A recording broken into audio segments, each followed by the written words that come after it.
옛날 옛적 강원도 깊은 산골의 작은 마을에 박서준이라는 젊은이가 살고 있었습니다. 그는 다부진 어깨와 단단한 몸집을 가졌으며 마을에서 힘이 장사로 소문이 자자했습니다. 황소와 씨름을 해도 거뜬히 이길 정도였지요. 하지만 그 좋은 힘을 가지고도 일은 뒷전이고 매일같이 게으름을 피우며 동네 처녀들과 어울려 놀기만 했습니다. 인생 한 번 사는 거, 즐겁게 노는 것도 중요하지 않겠습니까? 서준이 유일하게 열심인 것은 바로 마을 여인들과의 뜨거운 밤이었습니다. 초저녁에 시작하면 밤을 새워도 지칠 줄 몰랐으니 그야말로 조선 제1의 정령남이라 불릴 만했습니다. 그런 아들을 지켜보던 늙은 아버지는 깊은 한숨만 내쉴 뿐이었습니다. 이놈 서준아. 언제까지 이 꼴로 살 것이냐? 이제 장가는 가야 하지 않겠느냐? 아버지, 그런 소리 마십시오. 마을 여인들이 저만 보면 겁부터 먹고 도망가기 바쁩니다. 제가 장가갈 팔자는 아닌가 봅니다. 에이구, 이놈아. 그러게 좀 적당히 했어야지. 날마다 아랫도리를 벗고 다니니 동네방네 소문이 파다하지 않느냐. 이러다 아들이 장가도 못 가고 늙어 죽을 판이니 아버지의 속은 까맣게 타들어갔습니다. 이대로는 안 되겠다. 서준아, 이참에 저 아래 큰 항구 마을로라도 나가 보거라. 물이 다르면 내 짝도 나타나지 않겠느냐. 큰데 간다고 저 같은 놈에게 색시가 오겠습니까? 가진 게 이 두 쪽뿐인데요. 그러니 하는 말이다. 여기서는 이미 소문이 다 퍼져서 누가 내 상대나 하겠느냐. 큰 마을에 가서 돈도 벌고 내 짝도 찾아보란 말이다. 아버지의 성화에 서준은 마지못해 자리를 털고 일어났습니다. 서준아, 가다가 이거라도 챙겨 먹거라. 아버지는 부엌에 남은 쌀을 박박 긁어 모아 주먹밥 2덩이를 만들어 서준의 손에 쥐어주었습니다. 서준은 그것을 받아들고 아버지께 큰 절을 올렸습니다. 아버지, 그럼 소자 다녀오겠습니다. 부디 몸 조심하십시오. 서준은 허리춤에 주먹밥을 차고 기세 좋게 집을 나섰습니다. 며칠을 걸어 그는 마침내 큰 항구 도시인 한포구에 다다랐습니다. 와, 여기가 그 한포구로구나. 정말로 크고 넓구나. 서준은 활기찬 항구의 모습에 넋을 잃고 구경하다가 날이 저문 줄도 몰랐습니다. 잠자리를 찾던 그는 바닷가 끝에 있는 허름한 정자 하나를 발견했습니다. 아이고, 오늘 밤은 여기서 자야겠구나. 서준은 정자 위로 올라가 보침을 베고 누워 파도 소리를 자장가 삼아 막 잠이 들려던 참이었습니다. 바로 그때 정자 아래에서 웬 남녀의 대화 소리가 들려왔습니다. 제발 오늘만은 가지 마시오. 밤이 사무치게 외롭습니다. 그만하시지요. 부인. 이제 저도 기력이 없어 버틸 수가 없습니다. 내가 얼마나 애가 타고 이 몸이 허전한 줄 아시오? 나는 아직 참을 만큼 참지 못했소. 서준이 내려다보니 비단옷을 곱게 차려입은 아리따운 여인이 선장으로 보이는 사내에게 매달리고 있었습니다. 부인께서는 밤을 시작하면 끝이 없으시잖소. 밤새도록 저를 쥐고 놓아주지 않으니 저도 이젠 못 베기겠습니다. 아니, 겨우 힘 몇 번 썼다고 벌써 오는 소리신가요? 그러고도 사내라 할 수 있습니까? 여러 소리 마시고 더 이상은 저를 찾지 마시오. 저도 나름대로 최선을 다했습니다. 선장은 여인의 손을 뿌리치고는 배 쪽으로 달려가 도망치듯 바다로 나가버렸습니다. 어쩜 그러실 수가. 제 몸에 불만 지르고 가실 거면 애초에 시작도 말았어야지요. 여인은 그 자리에 주저앉아 눈물을 뚝뚝 떨구었습니다. 아름다운 여인이 우는 모습에 서준의 마음이 동했습니다. 서준은 벌떡 일어나 정자 아래로 성큼성큼 내려왔습니다. 부인, 그렇게까지 원하신다면 제가 도와드릴 수 있소이다. 뭐라고? 자네는 누군데 지금 뭔 헛소리를 하는 것인가? 우연히 듣게 되었소. 그 선장 양반은 약골이었나 본데 이 몸은 아니라오. 여인은 서준을 머리부터 발끝까지 훑어보았습니다. 비록 차림새는 남루했지만 그 기골만은 장대하고 당당했습니다. 자네, 말이 참 당돌하구나. 어디 시골뜨기 하나가 허풍을 떠는 게 아닌가? 입만 살아서 나불대는 사내는 아닙니다. 저를 거쳐간 여자들은 다시는 제 앞에 나타나지 못했지요. 몸이 감당을 못해서 말입니다. 그것이 정말이냐? 그렇다면 내 허기를 채워줄 사람은 너밖에 없겠구나. 하지만 헛소리였다간 내 등짝을 쌀가마니처럼 두들겨 줄 것이야. 한번 믿어보시지요. 절대 후회는 없으실 것이오. 여인은 서준의 자신만만한 태도에 속는 셈 치고 마지막으로 한 번만 더 믿어보기로 마음먹었습니다. 다음 날 아침, 햇살에 눈을 뜬 서준은 낯선 기와집의 방 안에서 눈을 떴습니다. 밖으로 나오자 짠소금 바람이 그를 맞았습니다. 넓은 마당 한편에서는 나이 지긋한 하인 하나가 소금 자루를 짊어지고 왔다 갔다 하고 있었습니다. 안녕하시오. 처음 뵙겠습니다. 어이쿠. 넌 또 누구냐? 오늘부터 이 집에서 일하게 된 박서준이라 하오. 늙은 하인 김영감은 서준을 머리끝부터 발끝까지 미심쩍은 눈으로 훑어보았습니다. 누가 널 이 집에서 일하라고 했단 말이냐? 마님께서요? 어젯밤 늦게 마님께서 저를 데려오셨소. 김영감은 말없이 서준을 째려보더니 고개를 절레절레 흔들었습니다. 에잉, 이번 놈은 또 며칠이나 버티려나? 그는 뒤돌아서서 중얼거리며 가버렸습니다.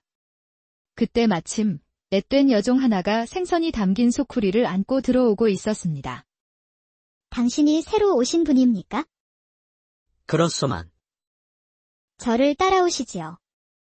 서준은 그녀를 따라 부엌으로 들어섰습니다. 그녀는 고갯짓으로 한쪽에 차려진 밥상을 가리켰습니다. 저기 밥상 차려놨으니 알아서 챙겨 드셔요. 고맙소. 그런데 마님은 지금 어디 계시오? 그걸 왜 물으시나요?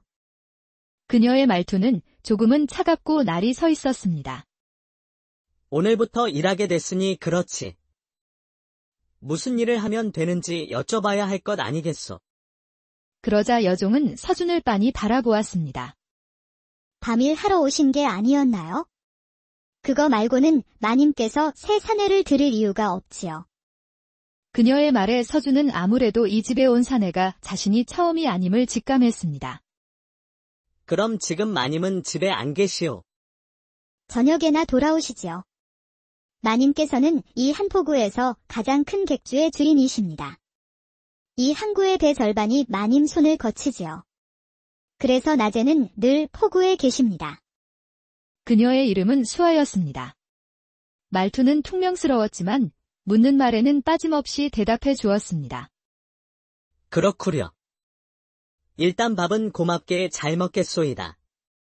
서준이 부엌 한쪽에 쪼그리고 앉아 허겁지겁 밥을 먹는 동안 수아는 우물가에 앉아 생선을 손질하고 있었습니다. 비늘을 벗기고 배를 가르는 손놀림은 거침없었고 눈빛은 흐트러짐이 없었습니다. 똑 부러진 그녀의 태도에 서준은 묘한 끌림을 느꼈습니다. 밥을 다 먹은 서준은 뒷마당으로 나갔습니다. 마침 김영감이 그물을 정리하고 있어 그 일을 거들려 했습니다. 밥도 먹었으니 저도 몸 좀 써야겠습니다. 거슬리니까 저리 가게. 자네에겐 자네 할 일이 따로 있지 않은가? 이건 내 일이니 신경 끄고 들어가 보시게. 하인들까지 퉁명스럽게 구니 서준은 도무지 이해가 되지 않았습니다. 다들 왜 저한테 이리도 쌀쌀맞게 구는 것이오? 쯧쯧. 자네 같은 사람들, 여태껏 10댓 명은 좋게 다녀갔네? 근데 열흘을 넘긴 사람이 한 명도 없었지. 왜 열흘을 못 넘겼어? 마님을 감당 못해서지. 우리 마님은 웬만한 사내로는 성에 차지도 않으신다네. 하룻밤 만에 쫓겨나는 경우도 허다했지. 그래서 다들 나를 곱게 안 본 거였구려. 곧 떠날 사람이라 여긴 것이지. 그렇지. 정들면 뭐 하겠나. 금세 갈 사람인데. 듣고 보니 그럴만도 하군요. 그런데 말이요. 아까 그 여종에 대해 좀 여쭤봐도 되겠... 수아 말인. 자네는 마님 손에 이끌려 들어온 사람이야. 수아에 대한 관심은 접는 게 좋을 걸세. 괜한 소문 돌아서 마님 귀에 들어가 보게. 자네에게도 수아에게도 좋을 게 하나 없네. 서준은 그 말이 빈말이 아님을 눈치챌 수 있었습니다. 마님이 수아를 질투하게 된다면 그 끝이 어떨지는 불보듯 뻔했습니다. 알겠소. 조심은 하겠지만 그래도 아는 대로만 좀 알려주시지요. 수아는 이 근처 포구마을 출신일세. 아버지가 어부였는데 몇 해 전 큰 풍랑을 만나 돌아가셨지. 그 충격에 어머니마저 병을 얻어 세상을 뜨셨다네. 저런. 참으로 안타까운 일이구려. 그 밑으로 동생이 셋이나 있어서 저 어린 나이에 가장이 되었지. 시집갈 나이에도 혼사는커녕 동생들 뒷바라지하느라 여종살이를 하는 것이야. 참 안 됐지. 서준은 그 말을 듣고서야 수아의 굳은 얼굴과 슬픈 눈빛을 이해할 수 있었습니다. 그날 밤 수아의 목소리에 서준은 잠에서 깼습니다. 서준 나리, 마님께서 찾으십니다. 어서 씻고 안방으로 가보시지요. 서준은 우물가에서 몸을 깨끗이 씻고 마님의 안방으로 향했습니다. 어서 오너라. 이리 가까이 앉거라. 좋다. 오늘 밤 정자에서 큰소리친 실력을 한번 보여줘야 할 게다. 맡겨만 두시지요. 후회는 없으실 것이오. 안방에 불이 꺼지자 수아는 조용히 자기 처소로 돌아갔습니다. 그녀는 동생들 밥값을 벌기 위해 밤마다 바느질감을 꺼내 자수를 놓았습니다. 그런데 그날 새벽, 과로로 그만 코피가 쏟아져 밤새 놓은 술을 망치고 말았습니다. 아이고, 이걸 어째? 내일까지 줘야 하는 건데. 다음 날 새벽, 부엌일을 하던 수아는 순간 어지러움을 느끼며 밥상을 떨어뜨리고 말았습니다. 그릇 깨지는 소리에 서준이 부엌으로 달려왔습니다.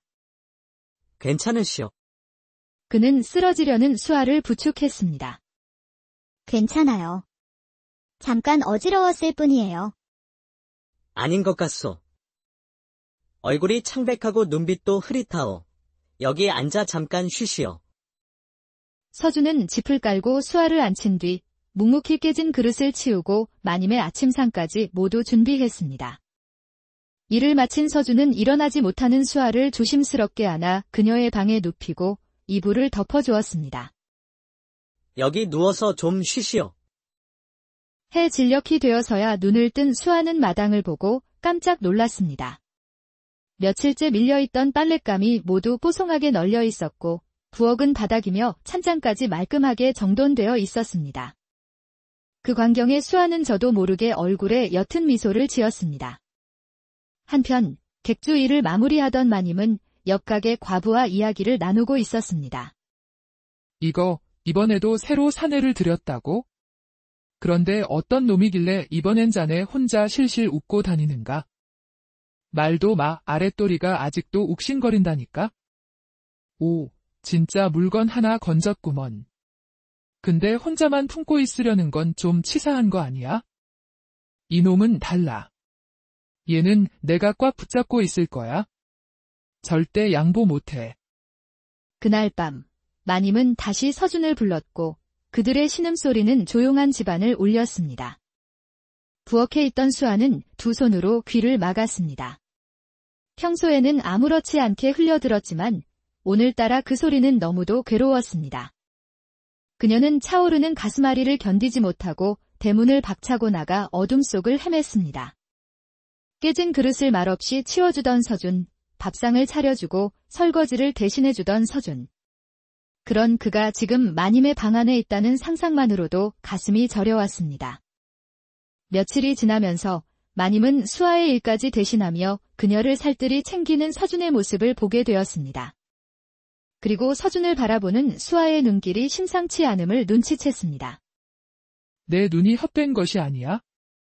틀림없이 저 둘 사이에 정분이 생긴 게다.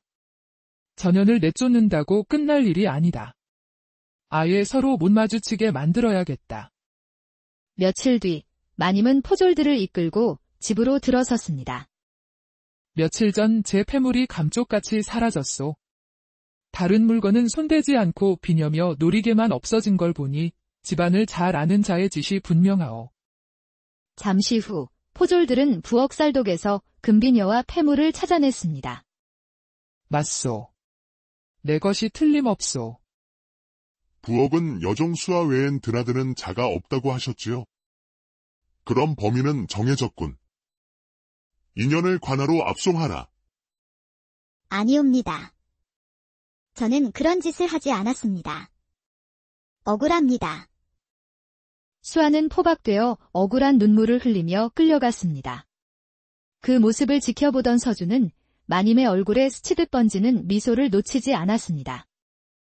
수아는 그럴 사람이 아니야. 그런데 마님은 왜 웃고 있었을까? 서준은 물어물어 수아의 집을 찾아갔습니다. 문을 열자 어린 동생들이 방 한편에서 굶주린 채 쪼그리고 앉아 있었습니다. 누나는 언제 와요? 배고파요. 어제부터 아무것도 못 먹었어요. 그 광경에 서준의 가슴이 저려왔습니다. 그는 곧장 장에 나가 먹을거리를 사와 아이들에게 죽을 끓여 먹였습니다. 이튿날 서준은 마님이 장터에 나간 틈을 타 몰래 안방에 들어갔습니다. 그는 화려한 함 속에서 금붙이 몇 개를 더 훔쳐 어제와 똑같이 부엌살도 깊숙이 묻었습니다. 그리고 곧장 관하로 달려가 또 도둑이 들었다고 신고했습니다. 또 도둑이 들었단 말이요. 잠시 뒤 포졸들은 또다시 부엌살독에서 금붙이를 찾아냈습니다. 이거 이상하군. 감옥에 갇힌 수아가 또 훔칠 수는 없는 노릇이지 않소. 그렇다면 수아는 처음부터 죄가 없었던 게 아니겠소. 이건 누가 일부러 뒤집어 씌운 짓이다. 여봐라, 당장 수아를 방면하라. 잠시 후 관아 문이 열리자 수아가 수척한 얼굴로 걸어 나왔습니다. 서준은 한 걸음에 달려가 그녀를 끌어안았습니다. 얼마나 마음고생이 심했어. 대체 어찌 된 일입니까? 풀려나다니 정말 꿈만 같아요. 길게 설명할 순 없소. 당분간 집으로 돌아가 계시오. 곧 다시 찾아가겠소. 서준은 수아를 집에 데려다 준 뒤 곧바로 마님께로 향했습니다. 마님, 드릴 말씀이 있습니다. 이곳에 더는 머물 수 없을 듯 싶습니다. 무슨 소리냐? 누가 널 쫓기라도 한 것이냐? 사실 저는 고향에 있을 적 형편이 너무 어려워 큰 돈을 꾸었습니다. 그 빚이 지금은 1000냥이 넘었습니다. 빚을 갚지 않으면 제 식구들까지 해코지하겠다고 협박을 해왔습니다. 그래서 떠나려 합니다. 다음 주에 중국으로 가는 배가 뜬다 하여 그 배에 몸을 싣고 돈을 벌려 합니다. 너는 나를 무엇으로 보는 것이냐? 이 집의 배가 몇 척인 줄은 알지? 그중 하나 팔면 되는 일이다. 1000냥이 아니라 2000냥이라도 내가 내줄 수 있다. 그럴 수는 없습니다. 마님께 더는 폐를 끼칠 수 없습니다. 패라니. 나는 너를 그냥 데리고 논 것이 아니다. 너를 품었고 마음도 주었다. 그러니 이 일이 끝나면 꼭 돌아와라. 내가 기다릴 것이니. 마님의 뜻은 고맙습니다만 이건 제 몫의 짐입니다. 이번 길은 혼자 다녀와야겠습니다. 그래, 그렇다면 이 돈은 받아라. 그녀는 장롱 안에서 묵직한 돈주머니 하나를 꺼내 건넸습니다. 바꿔라. 은전 200냥이니라. 만약 내가 돌아오지 못하면 내가 직접 널 찾아갈 것이다. 서준은 묵묵히 그 돈을 받아들고 마님께 큰 절을 올린 뒤 문밖을 나섰습니다. 서준은 200냥이 담긴 돈주머니를 든 채 곧장 수아의 집으로 달려갔습니다. 수아 씨, 이만하면 새로 시작하는데 충분할 것이오. 우리 같이 떠납시다. 제 동생들도 함께 가도 되겠습니까? 물론이지요. 앞으로는 제가 그 아이들의 아비 노릇까지 하리다. 서준과 수아, 그리고 어린 동생들은 함께 서준의 고향으로 향했습니다. 길 위에서 서준이 수아에게 조심스럽게 말했습니다. 수아 씨, 당신을 진정으로 사랑하오. 내 아내가 되어주시겠소. 낮에도 밤에도 그대를 웃게 하리다. 마님께는요. 다시는 돌아가는 일이 없으시겠어요? 나으리 노릇도 이제 사양이요. 이 손으로 당신과 함께 새 삶을 일구렵니다. 오라버니, 우리 언니 힘들게 하지 마셔요. 우리 언니는 자주 울었단 말이에요. 그래. 약속하마. 다시는 울게 하지 않겠다. 누이뿐 아니라 너희까지 내가 지켜주마. 수아는 눈물을 글썽이며 조용히 고개를 끄덕였습니다. 고향집에 도착하자 서준의 아버지가 맨발로 달려 나왔습니다. 이놈아! 이게 얼마 만이냐? 아버지, 이 아이가 제 짝입니다. 그리고 이 아이들은 그 동생들입니다. 수아는 마당 한복판에 무릎 꿇고 큰 절을 올렸습니다. 처음 뵙겠습니다, 아버님. 허, 인사성이 참 밝구나. 네가 우리 집 큰며느리라니. 반갑다. 반가워. 며칠 후, 서준과 수아는 마을 사람들의 축복 속에 조촐한 혼례를 올렸습니다. 그날 밤, 첫날 밤을 맞이한 신방에서 서준이 말했습니다. 부인, 한 가지만 약조해 주시오. 제 물건을 보아도 너무 놀라 자빠지지는 마시오. 서방님께서 그리 대단하시단 말입니까? 약속하리다. 마침내 옷자락이 벗겨지고 서준의 물건이 드러났습니다. 헌데 수아는 약속이 무색하게 얼굴이 새빨개지며 뒷걸음질 치고 말았습니다. 이게 어찌 사람의 물건이란 말입니까? 하하. 크면 클수록 좋은 법이지요. 걱정 마시고 어서 이리 와 내게 몸을 맡기시오. 이윽고 방 안에 불이 꺼지고 깊은 산골짜기에는 밤새도록 아리따운 여인의 행복한 울음소리가 울려 퍼졌습니다. 그렇게 두 사람의 진정한 옛날 옛적 강원도 깊은 산골의 작은 마을에 박서준이라는 젊은이가 살고 있었습니다. 그는 다부진 어깨와 단단한 몸집을 가졌으며 마을에서 힘이 장사로 소문이 자자했습니다. 황소와 씨름을 해도 거뜬히 이길 정도였지요.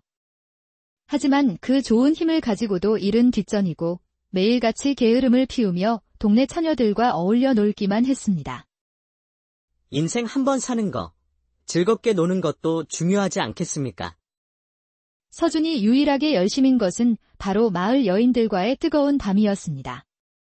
초저녁에 시작하면 밤을 새워도 지칠 줄 몰랐으니 그야말로 조선 제1의 정령남이라 불릴 만했습니다. 그런 아들을 지켜보던 늙은 아버지는 깊은 한숨만 내쉴 뿐이었습니다. 이놈 서준아. 언제까지 이 꼴로 살 것이냐? 이제 장가는 가야 하지 않겠느냐? 아버지, 그런 소리 마십시오. 마을 여인들이 저만 보면 겁부터 먹고 도망가기 바쁩니다. 제가 장가갈 팔자는 아닌가 봅니다. 에이구, 이놈아. 그러게 좀 적당히 했어야지.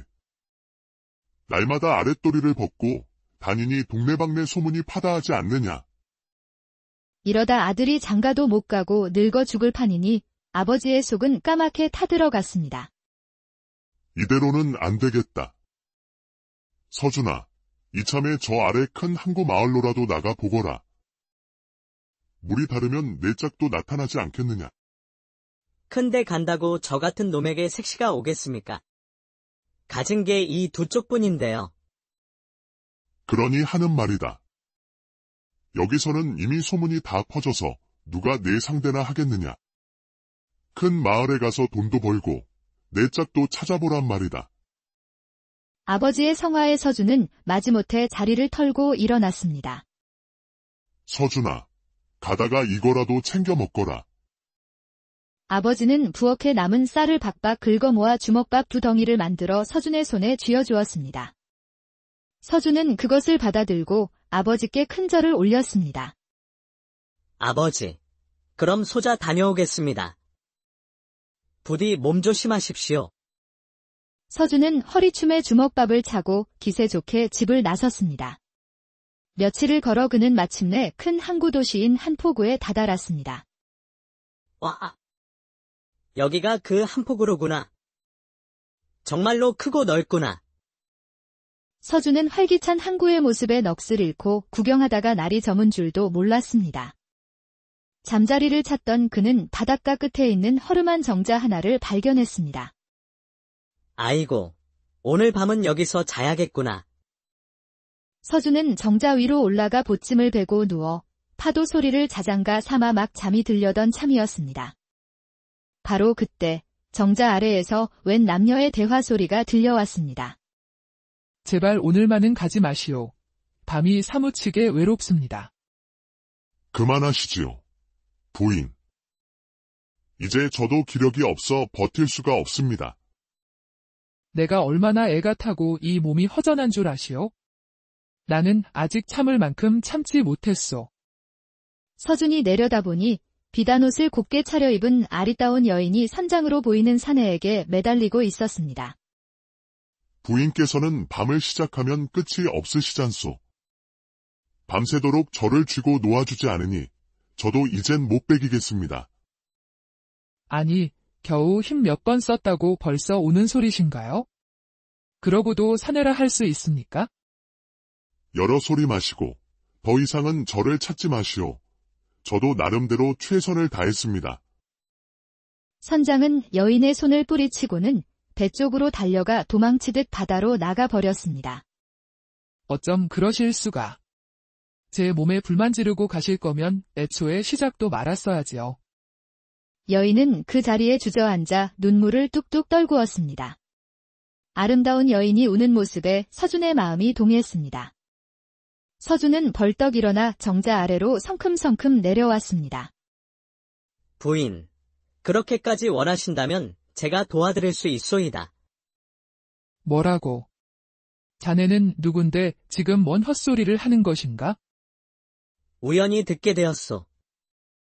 그 선장 양반은 약골이었나 본데 이 몸은 아니라오. 여인은 서준을 머리부터 발끝까지 훑어보았습니다. 비록 차림새는 남루했지만 그 기골만은 장대하고 당당했습니다. 자네, 말이 참 당돌하구나. 어디 시골뜨기 하나가 허풍을 떠는 게 아닌가? 입만 살아서 나불대는 사내는 아닙니다. 저를 거쳐간 여자들은 다시는 제 앞에 나타나지 못했지요. 몸이 감당을 못해서 말입니다. 그것이 정말이냐? 그렇다면 내 허기를 채워줄 사람은 너밖에 없겠구나. 하지만 헛소리였다간 내 등짝을 쌀가마니처럼 두들겨 줄 것이야. 한번 믿어보시지요. 절대 후회는 없으실 것이오. 여인은 서준의 자신만만한 태도에 속는 셈 치고 마지막으로 한 번만 더 믿어보기로 마음먹었습니다. 다음 날 아침 햇살에 눈을 뜬 서준은 낯선 기와집의 방 안에서 눈을 떴습니다. 밖으로 나오자 짠소금 바람이 그를 맞았습니다. 넓은 마당 한편에서는 나이 지긋한 하인 하나가 소금 자루를 짊어지고 왔다 갔다 하고 있었습니다. 안녕하시오. 처음 뵙겠습니다. 어이쿠. 넌 또 누구냐? 오늘부터 이 집에서 일하게 된 박서준이라 하오. 늙은 하인 김영감은 서준을 머리끝부터 발끝까지 미심쩍은 눈으로 훑어보았습니다. 누가 널 이 집에서 일하라고 했단 말이냐? 마님께서요. 어젯밤 늦게 마님께서 저를 데려오셨소. 김영감은 말없이 서준을 째려보더니 고개를 절레절레 흔들었습니다. 에잉, 이번 놈은 또 며칠이나 버티려나? 그는 뒤돌아서서 중얼거리며 가버렸습니다. 그때 마침 앳된 여종 하나가 생선이 담긴 소쿠리를 안고 들어오고 있었습니다. 당신이 새로 오신 분입니까? 그렇소만. 저를 따라오시지요. 서준은 그녀를 따라 부엌으로 들어섰습니다. 그녀는 고갯짓으로 한쪽에 차려진 밥상을 가리켰습니다. 저기 밥상 차려놨으니 알아서 챙겨 드셔요. 고맙소. 그런데 마님은 지금 어디 계시오? 그걸 왜 물으시나요? 그녀의 말투는 조금은 차갑고 날이 서 있었습니다. 오늘부터 일하게 됐으니 그렇지. 무슨 일을 하면 되는지 여쭤봐야 할 것 아니겠소. 그러자 여종은 서준을 빤히 바라보았습니다. 밤일 하러 오신 게 아니었나요? 그거 말고는 마님께서 새 사내를 들을 이유가 없지요. 그녀의 말에 서준은 아무래도 이 집에 온 사내가 자신이 처음이 아님을 직감했습니다. 그럼 지금 마님은 집에 안 계시오. 저녁에나 돌아오시지요. 마님께서는 이 한 포구에서 가장 큰 객주의 주인이십니다. 이 항구의 배 절반이 마님 손을 거치지요. 그래서 낮에는 늘 포구에 계십니다. 그녀의 이름은 수아였습니다. 말투는 퉁명스러웠지만 묻는 말에는 빠짐없이 대답해 주었습니다.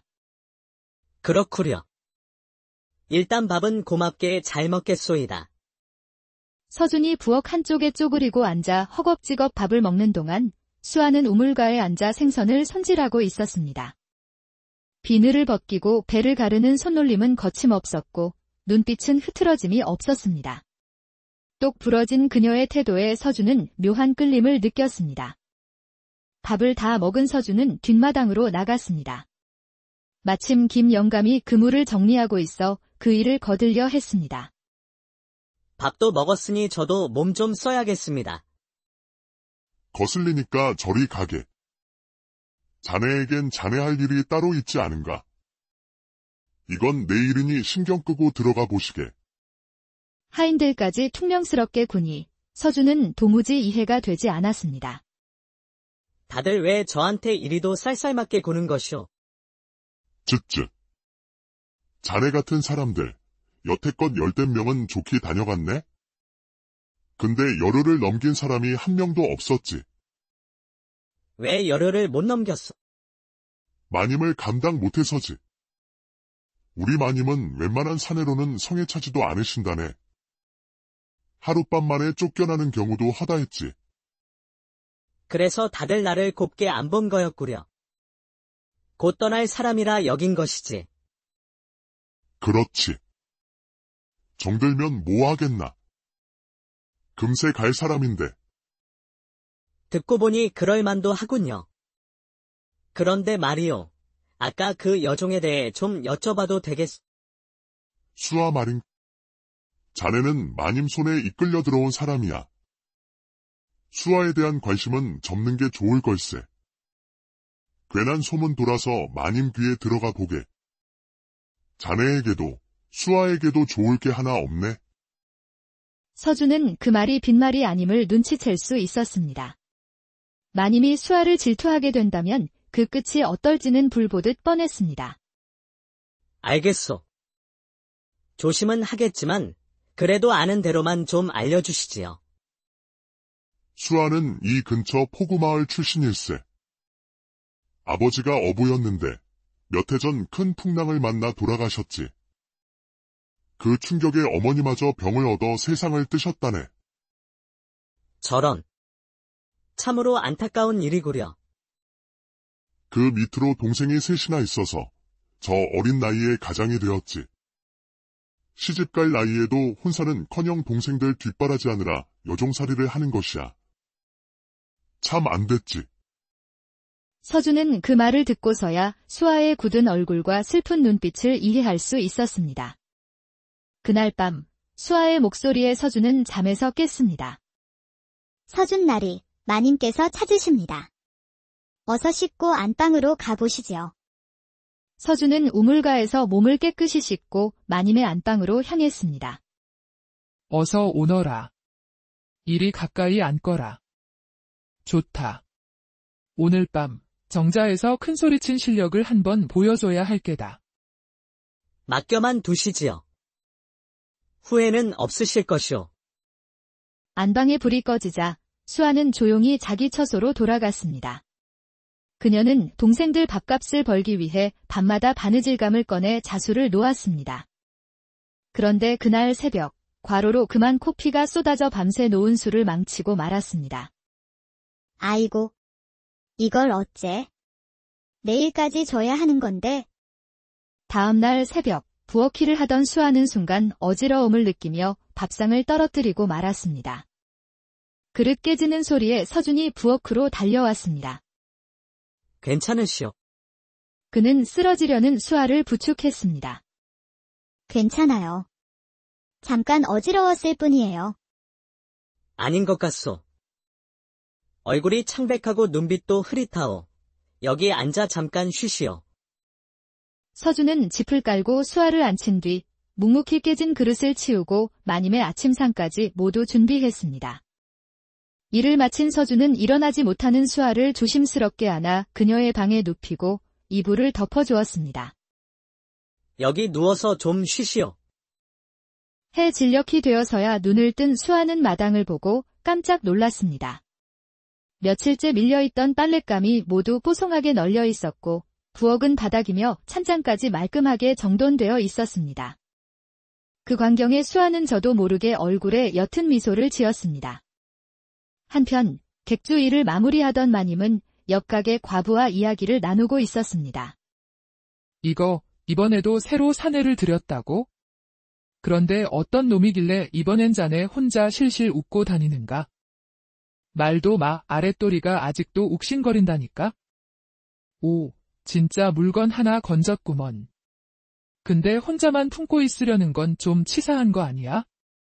이놈은 달라. 얘는 내가 꽉 붙잡고 있을 거야. 절대 양보 못해. 그날 밤 마님은 다시 서준을 불렀고 그들의 신음소리는 조용한 집안을 울렸습니다. 부엌에 있던 수아는 두 손으로 귀를 막았습니다. 평소에는 아무렇지 않게 흘려들었지만 오늘따라 그 소리는 너무도 괴로웠습니다. 그녀는 차오르는 가슴앓이를 견디지 못하고 대문을 박차고 나가 어둠 속을 헤맸습니다. 깨진 그릇을 말없이 치워주던 서준, 밥상을 차려주고 설거지를 대신해주던 서준. 그런 그가 지금 마님의 방 안에 있다는 상상만으로도 가슴이 저려왔습니다. 며칠이 지나면서 마님은 수아의 일까지 대신하며 그녀를 살뜰히 챙기는 서준의 모습을 보게 되었습니다. 그리고 서준을 바라보는 수아의 눈길이 심상치 않음을 눈치챘습니다. 내 눈이 헛된 것이 아니야? 틀림없이 저 둘 사이에 정분이 생긴 게다. 전연을 내쫓는다고 끝날 일이 아니다. 아예 서로 못 마주치게 만들어야겠다. 며칠 뒤 마님은 포졸들을 이끌고 집으로 들어섰습니다. 며칠 전 제 폐물이 감쪽같이 사라졌소. 다른 물건은 손대지 않고 비녀며 노리개만 없어진 걸 보니 집안을 잘 아는 자의 짓이 분명하오. 잠시 후 포졸들은 부엌 쌀독에서 금비녀와 폐물을 찾아냈습니다. 맞소. 내 것이 틀림없소. 부엌은 여종 수아 외엔 드나드는 자가 없다고 하셨지요. 그럼 범인은 정해졌군. 인연을 관하로 압송하라. 아니옵니다. 저는 그런 짓을 하지 않았습니다. 억울합니다. 수아는 포박되어 억울한 눈물을 흘리며 끌려갔습니다. 그 모습을 지켜보던 서준은 마님의 얼굴에 스치듯 번지는 미소를 놓치지 않았습니다. 수아는 그럴 사람이 아니야. 그런데 마님은 왜 웃고 있었을까? 서준은 물어물어 수아의 집을 찾아갔습니다. 문을 열자 어린 동생들이 방 한편에서 굶주린 채 쪼그리고 앉아 있었습니다. 누나는 언제 와요? 배고파요. 어제부터 아무것도 못 먹었어요. 그 광경에 서준의 가슴이 저려왔습니다. 그는 곧장 장에 나가 먹을거리를 사와 아이들에게 죽을 끓여 먹였습니다. 이튿날 서준은 마님이 장터에 나간 틈을 타 몰래 안방에 들어갔습니다. 그는 화려한 함 속에서 금붙이 몇 개를 더 훔쳐 어제와 똑같이 부엌쌀도 깊숙이 묻었습니다. 그리고 곧장 관하로 달려가 또 도둑이 들었다고 신고했습니다. 또 도둑이 들었단 말이오. 잠시 뒤 포졸들은 또다시 부엌쌀독에서 금붙이를 찾아냈습니다. 허, 이거 이상하군. 감옥에 갇힌 수아가 또 훔칠 수는 없는 노릇이지 않소. 그렇다면 수아는 처음부터 죄가 없었던 게 아니겠소. 이건 누가 일부러 뒤집어 씌운 짓이다. 여봐라, 당장 수아를 방면하라. 잠시 후 관아 문이 열리자 수아가 수척한 얼굴로 걸어 나왔습니다. 서준은 한 걸음에 달려가 그녀를 끌어안았습니다. 얼마나 마음고생이 심했... 대체 어찌 된 일입니까? 풀려나다니 정말 꿈만 같아요. 길게 설명할 순 없소. 당분간 집으로 돌아가 계시오. 곧 다시 찾아가겠소. 서준은 수아를 집에 데려다 준 뒤 곧바로 마님께로 향했습니다. 마님, 드릴 말씀이 있습니다. 이곳에 더는 머물 수 없을 듯 싶습니다. 무슨 소리냐? 누가 널 쫓기라도 한 것이냐? 사실 저는 고향에 있을 적 형편이 너무 어려워 큰돈을 꾸었습니다. 그 빚이 지금은 1000냥이 넘었습니다. 빚을 갚지 않으면 제 식구들까지 해코지하겠다고 협박을 해왔습니다. 그래서 떠나려 합니다. 다음 주에 중국으로 가는 배가 뜬다 하여 그 배에 몸을 싣고 돈을 벌려 합니다. 너는 나를 무엇으로 보는 것이냐? 이 집의 배가 몇 척인 줄은 알지? 그중 하나 팔면 되는 일이다. 1000냥이 아니라 2000냥이라도 내가 내줄 수 있다. 그럴 수는 없습니다. 마님께 더는 폐를 끼칠 수 없습니다. 패라니. 나는 너를 그냥 데리고 논 것이 아니다. 너를 품었고 마음도 주었다. 그러니 이 일이 끝나면 꼭 돌아와라. 내가 기다릴 것이니. 마님의 뜻은 고맙습니다만 이건 제 몫의 짐입니다. 이번 길은 혼자 다녀와야겠습니다. 그래, 그렇다면 이 돈은 받아라. 그녀는 장롱 안에서 묵직한 돈주머니 하나를 꺼내 건넸습니다. 바꿔라. 은전 200냥이니라. 만약 내가 돌아오지 못하면 내가 직접 널 찾아갈 것이다. 서준은 묵묵히 그 돈을 받아들고 마님께 큰절을 올린 뒤 문밖을 나섰습니다. 서준은 200냥이 담긴 돈주머니를 든 채 곧장 수아의 집으로 달려갔습니다. 수아 씨, 이만하면 새로 시작하는데 충분할 것이오. 우리 같이 떠납시다. 제 동생들도 함께 가도 되겠습니까? 물론이지요. 앞으로는 제가 그 아이들의 아비 노릇까지 하리다. 서준과 수아, 그리고 어린 동생들은 함께 서준의 고향으로 향했습니다. 길 위에서 서준이 수아에게 조심스럽게 말했습니다. 수아 씨, 당신을 진정으로 사랑하오. 내 아내가 되어주시겠소. 낮에도 밤에도 그대를 웃게 하리다. 마님께는요. 다시는 돌아가는 일이 없으시겠어요? 나으리 노릇도 이제 사양이요. 이 손으로 당신과 함께 새 삶을 일구렵니다. 오라버니, 우리 언니 힘들게 하지 마셔요. 우리 언니는 자주 울었단 말이에요. 그래. 약속하마. 다시는 울게 하지 않겠다. 누이뿐 아니라 너희까지 내가 지켜주마. 수아는 눈물을 글썽이며 조용히 고개를 끄덕였습니다. 고향집에 도착하자 서준의 아버지가 맨발로 달려나왔습니다. 이놈아! 이게 얼마 만이냐?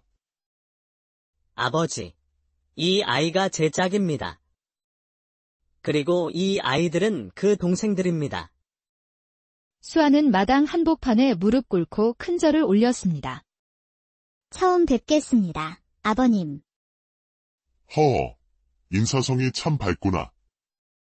네가 우리 집 큰며느리라니. 반갑다. 반가워. 며칠 후 서준과 수아는 마을 사람들의 축복 속에 조촐한 혼례를 올렸습니다. 그날 밤, 첫날 밤을 맞이한 신방에서 서준이 말했습니다. 부인, 한 가지만 약조해 주시오. 제 물건을 보아도 너무 놀라 자빠지지는 마시오. 서방님께서 그리 대단하시단 말입니까? 약속하리다. 마침내 옷자락이 벗겨지고 서준의 물건이 드러났습니다. 헌데 수아는 약속이 무색하게 얼굴이 새빨개지며 뒷걸음질 치고 말았습니다. 이게 어찌 사람의 물건이란 말입니까? 하. 크면 클수록 좋은 법이지요. 걱정 마시고 어서 이리 와 내게 몸을 맡기시오. 이윽고 방 안에 불이 꺼지고 깊은 산골짜기에는 밤새도록 아리따운 여인의 행복한 울음소리가 울려 퍼졌습니다.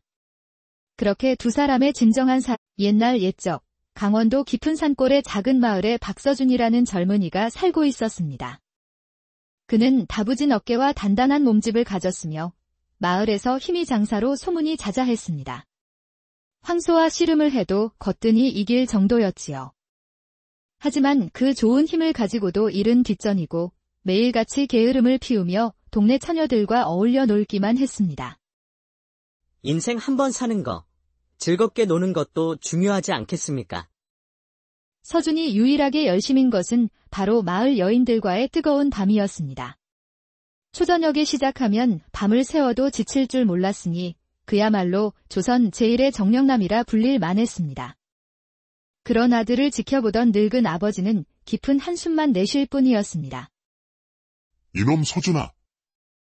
언제까지 이 꼴로 살 것이냐? 이제 장가는 가야 하지 않겠느냐? 아버지, 그런 소리 마십시오. 마을 여인들이 저만 보면 겁부터 먹고 도망가기 바쁩니다.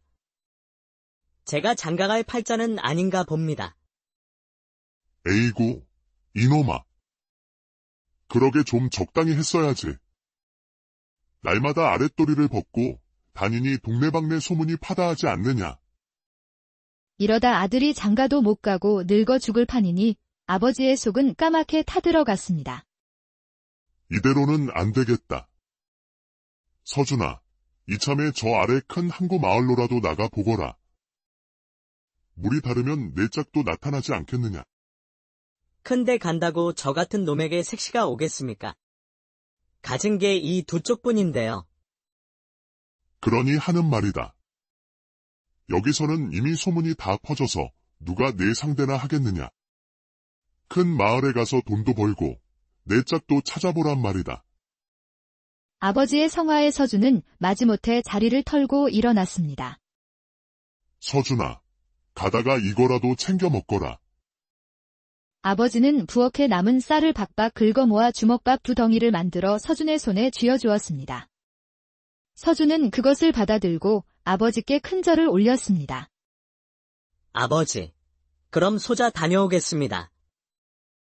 부디 몸 조심하십시오. 서준은 허리춤에 주먹밥을 차고 기세 좋게 집을 나섰습니다. 며칠을 걸어 그는 마침내 큰 항구 도시인 한포구에 다다랐습니다. 와, 여기가 그 한포구로구나. 정말로 크고 넓구나. 서준은 활기찬 항구의 모습에 넋을 잃고 구경하다가 날이 저문 줄도 몰랐습니다. 잠자리를 찾던 그는 바닷가 끝에 있는 허름한 정자 하나를 발견했습니다. 아이고, 오늘 밤은 여기서 자야겠구나. 서준은 정자 위로 올라가 보침을 베고 누워 파도 소리를 자장가 삼아 막 잠이 들려던 참이었습니다. 바로 그때 정자 아래에서 웬 남녀의 대화 소리가 들려왔습니다. 제발 오늘만은 가지 마시오. 밤이 사무치게 외롭습니다. 그만하시지요. 부인. 이제 저도 기력이 없어 버틸 수가 없습니다. 내가 얼마나 애가 타고 이 몸이 허전한 줄 아시오? 나는 아직 참을 만큼 참지 못했소. 서준이 내려다보니 비단옷을 곱게 차려입은 아리따운 여인이 선장으로 보이는 사내에게 매달리고 있었습니다. 부인께서는 밤을 시작하면 끝이 없으시잖소. 밤새도록 저를 쥐고 놓아주지 않으니 저도 이젠 못 베기겠습니다. 아니, 겨우 힘 몇 번 썼다고 벌써 오는 소리신가요? 그러고도 사내라 할 수 있습니까? 여러 소리 마시고 더 이상은 저를 찾지 마시오. 저도 나름대로 최선을 다했습니다. 선장은 여인의 손을 뿌리치고는 배 쪽으로 달려가 도망치듯 바다로 나가버렸습니다. 어쩜 그러실 수가. 제 몸에 불만 지르고 가실 거면 애초에 시작도 말았어야지요. 여인은 그 자리에 주저앉아 눈물을 뚝뚝 떨구었습니다. 아름다운 여인이 우는 모습에 서준의 마음이 동했습니다. 서준은 벌떡 일어나 정자 아래로 성큼성큼 내려왔습니다. 부인, 그렇게까지 원하신다면 제가 도와드릴 수 있소이다. 뭐라고? 자네는 누군데 지금 뭔 헛소리를 하는 것인가? 우연히 듣게 되었소. 그 선장 양반은 약골이었나 본데 이 몸은 아니라오. 여인은 서준을 머리부터 발끝까지 훑어보았습니다. 비록 차림새는 남루했지만 그 기골만은 장대하고 당당했습니다. 자네, 말이 참 당돌하구나. 어디 시골뜨기 하나가 허풍을 떠는 게 아닌가? 입만 살아서 나불대는 사내는 아닙니다. 저를 거쳐간 여자들은 다시는 제 앞에 나타나지 못했지요. 몸이 감당을 못해서 말입니다. 그것이 정말이냐? 그렇다면 내 허기를 채워줄 사람은 너밖에 없겠구나. 하지만 헛소리였다간 내 등짝을 쌀가마니처럼 두들겨 줄 것이야. 한번 믿어보시지요. 절대 후회는 없으실 것이오. 여인은 서준의 자신만만한 태도에 속는 셈 치고 마지막으로 한 번만 더 믿어보기로 마음먹었습니다. 다음 날 아침 햇살에 눈을 뜬 서준은 낯선 기와집의 방 안에서 눈을 떴습니다. 밖으로 나오자 짠소금 바람이 그를 맞았습니다. 넓은 마당 한편에서는 나이 지긋한 하인 하나가 소금 자루를 짊어지고 왔다 갔다 하고 있었습니다. 안녕하시오. 처음 뵙겠습니다. 어이쿠. 넌 또 누구냐? 오늘부터 이 집에서 일하게 된 박서준이라 하오. 늙은 하인 김영감은 서준을 머리끝부터 발끝까지 미심쩍은 눈으로 훑어보았습니다. 누가 널 이 집에서 일하라고 했단 말이냐? 마님께서요. 어젯밤 늦게 마님께서 저를 데려오셨소. 김영감은 말없이 서준을 째려보더니 고개를 절레절레 흔들었습니다.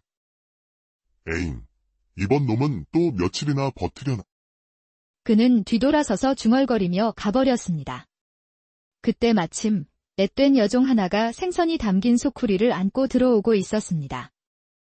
당신이 새로 오신 분입니까? 그렇소만. 저를 따라오시지요. 서준은 그녀를 따라 부엌으로 들어섰습니다. 그녀는 고갯짓으로 한쪽에 차려진 밥상을 가리켰습니다. 저기 밥상 차려놨으니 알아서 챙겨 드셔요. 고맙소. 그런데 마님은 지금 어디 계시오? 그걸 왜 물으시나요? 그녀의 말투는 조금은 차갑고 날이 서 있었습니다. 오늘부터 일하게 됐으니 그렇지. 무슨 일을 하면 되는지 여쭤봐야 할 것 아니겠소. 그러자 여종은 서준을 빤히 바라보았습니다. 밤일 하러 오신 게 아니었나요? 그거 말고는 마님께서 새 사내를 들을 이유가 없지요. 그녀의 말에 서준은 아무래도 이 집에 온 사내가 자신이 처음이 아님을 직감했습니다. 그럼 지금 마님은 집에 안 계시오. 저녁에나 돌아오시지요. 마님께서는 이 한 포구에서 가장 큰 객주의 주인이십니다. 이 항구의 배 절반이 마님 손을 거치지요. 그래서 낮에는 늘 포구에 계십니다. 그녀의 이름은 수아였습니다. 말투는 퉁명스러웠지만 묻는 말에는 빠짐없이 대답해 주었습니다. 그렇구려. 일단 밥은 고맙게 잘 먹겠소이다. 서준이 부엌 한쪽에 쪼그리고 앉아 허겁지겁 밥을 먹는 동안 수아는 우물가에 앉아 생선을 손질하고 있었습니다. 비늘을 벗기고 배를 가르는 손놀림은 거침없었고 눈빛은 흐트러짐이 없었습니다. 똑 부러진 그녀의 태도에 서준은 묘한 끌림을 느꼈습니다. 밥을 다 먹은 서준은 뒷마당으로 나갔습니다. 마침 김영감이 그물을 정리하고 있어 그 일을 거들려 했습니다. 밥도 먹었으니 저도 몸 좀 써야겠습니다. 거슬리니까 저리 가게. 자네에겐 자네 할 일이 따로 있지 않은가? 이건 내 일이니 신경 끄고 들어가 보시게. 하인들까지 퉁명스럽게 구니 서준은 도무지 이해가 되지 않았습니다. 다들 왜 저한테 이리도 쌀쌀맞게 구는 것이오? 쯧쯧. 자네 같은 사람들, 여태껏 10댓 명은 좋게 다녀갔네? 근데 열흘을 넘긴 사람이 한 명도 없었지. 왜 열흘을 못 넘겼어? 마님을 감당 못해서지. 우리 마님은 웬만한 사내로는 성에 차지도 않으신다네. 하룻밤 만에 쫓겨나는 경우도 허다했지. 그래서 다들 나를 곱게 안 본 거였구려. 곧 떠날 사람이라 여긴 것이지. 그렇지. 정들면 뭐 하겠나. 금세 갈 사람인데. 듣고 보니 그럴 만도 하군요. 그런데 말이요. 아까 그 여종에 대해 좀 여쭤봐도 되겠소? 수아 말인. 자네는 마님 손에 이끌려 들어온 사람이야. 수아에 대한 관심은 접는 게 좋을 걸세. 괜한 소문 돌아서 마님 귀에 들어가 보게. 자네에게도 수아에게도 좋을 게 하나 없네. 서준은 그 말이 빈말이 아님을 눈치챌 수 있었습니다. 마님이 수아를 질투하게 된다면 그 끝이 어떨지는 불보듯 뻔했습니다. 알겠소. 조심은 하겠지만 그래도 아는 대로만 좀 알려주시지요. 수아는 이 근처 포구마을 출신일세. 아버지가 어부였는데 몇 해 전 큰 풍랑을 만나 돌아가셨지. 그 충격에 어머니마저 병을 얻어 세상을 뜨셨다네. 저런. 참으로 안타까운 일이구려. 그 밑으로 동생이 셋이나 있어서 저 어린 나이에 가장이 되었지. 시집갈 나이에도 혼사는커녕 동생들 뒷바라지하느라 여종살이를 하는 것이야. 참 안 됐지. 서준은 그 말을 듣고서야 수아의 굳은 얼굴과 슬픈 눈빛을 이해할 수 있었습니다. 그날 밤 수아의 목소리에 서준은 잠에서 깼습니다. 서준 나리, 마님께서 찾으십니다. 어서 씻고 안방으로 가보시지요. 서준은 우물가에서 몸을 깨끗이 씻고 마님의 안방으로 향했습니다. 어서 오너라. 이리 가까이 앉거라. 좋다. 오늘 밤 정자에서 큰소리친 실력을 한번 보여줘야 할 게다. 맡겨만 두시지요. 후회는 없으실 것이오. 안방에 불이 꺼지자 수아는 조용히 자기 처소로 돌아갔습니다. 그녀는 동생들 밥값을 벌기 위해 밤마다 바느질감을 꺼내 자수를 놓았습니다. 그런데 그날 새벽, 과로로 그만 코피가 쏟아져 밤새 놓은 술을 망치고 말았습니다. 아이고, 이걸 어째? 내일까지 줘야 하는 건데. 다음 날 새벽, 부엌일을 하던 수아는 순간 어지러움을 느끼며 밥상을 떨어뜨리고 말았습니다. 그릇 깨지는 소리에 서준이 부엌으로 달려왔습니다. 괜찮으시오. 그는 쓰러지려는 수아를 부축했습니다. 괜찮아요. 잠깐 어지러웠을 뿐이에요. 아닌 것 같소. 얼굴이 창백하고 눈빛도 흐릿하오. 여기 앉아 잠깐 쉬시오. 서준은 짚을 깔고 수아를 앉힌 뒤 묵묵히 깨진 그릇을 치우고 마님의 아침상까지 모두 준비했습니다. 일을 마친 서준은 일어나지 못하는 수아를 조심스럽게 안아 그녀의 방에 눕히고 이불을 덮어주었습니다. 여기 누워서 좀 쉬시오. 해 진력이 되어서야 눈을 뜬 수아는 마당을 보고 깜짝 놀랐습니다. 며칠째 밀려있던 빨랫감이 모두 뽀송하게 널려 있었고 부엌은 바닥이며 찬장까지 말끔하게 정돈되어 있었습니다. 그 광경에 수아는 저도 모르게 얼굴에 옅은 미소를 지었습니다. 한편 객주 일을 마무리하던 마님은 옆가게 과부와 이야기를 나누고 있었습니다. 이거 이번에도 새로 사내를 들였다고? 그런데 어떤 놈이길래 이번엔 자네 혼자 실실 웃고 다니는가? 말도 마, 아랫도리가 아직도 욱신거린다니까? 오, 진짜 물건 하나 건졌구먼. 근데 혼자만 품고 있으려는 건 좀 치사한 거 아니야?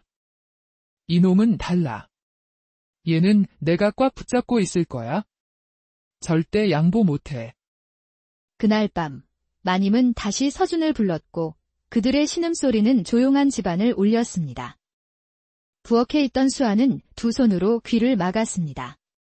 평소에는 아무렇지 않게 흘려들었지만 오늘따라 그 소리는 너무도 괴로웠습니다. 그녀는 차오르는 가슴앓이를 견디지 못하고 대문을 박차고 나가 어둠 속을 헤맸습니다. 깨진 그릇을 말없이 치워주던 서준, 밥상을 차려주고 설거지를 대신해주던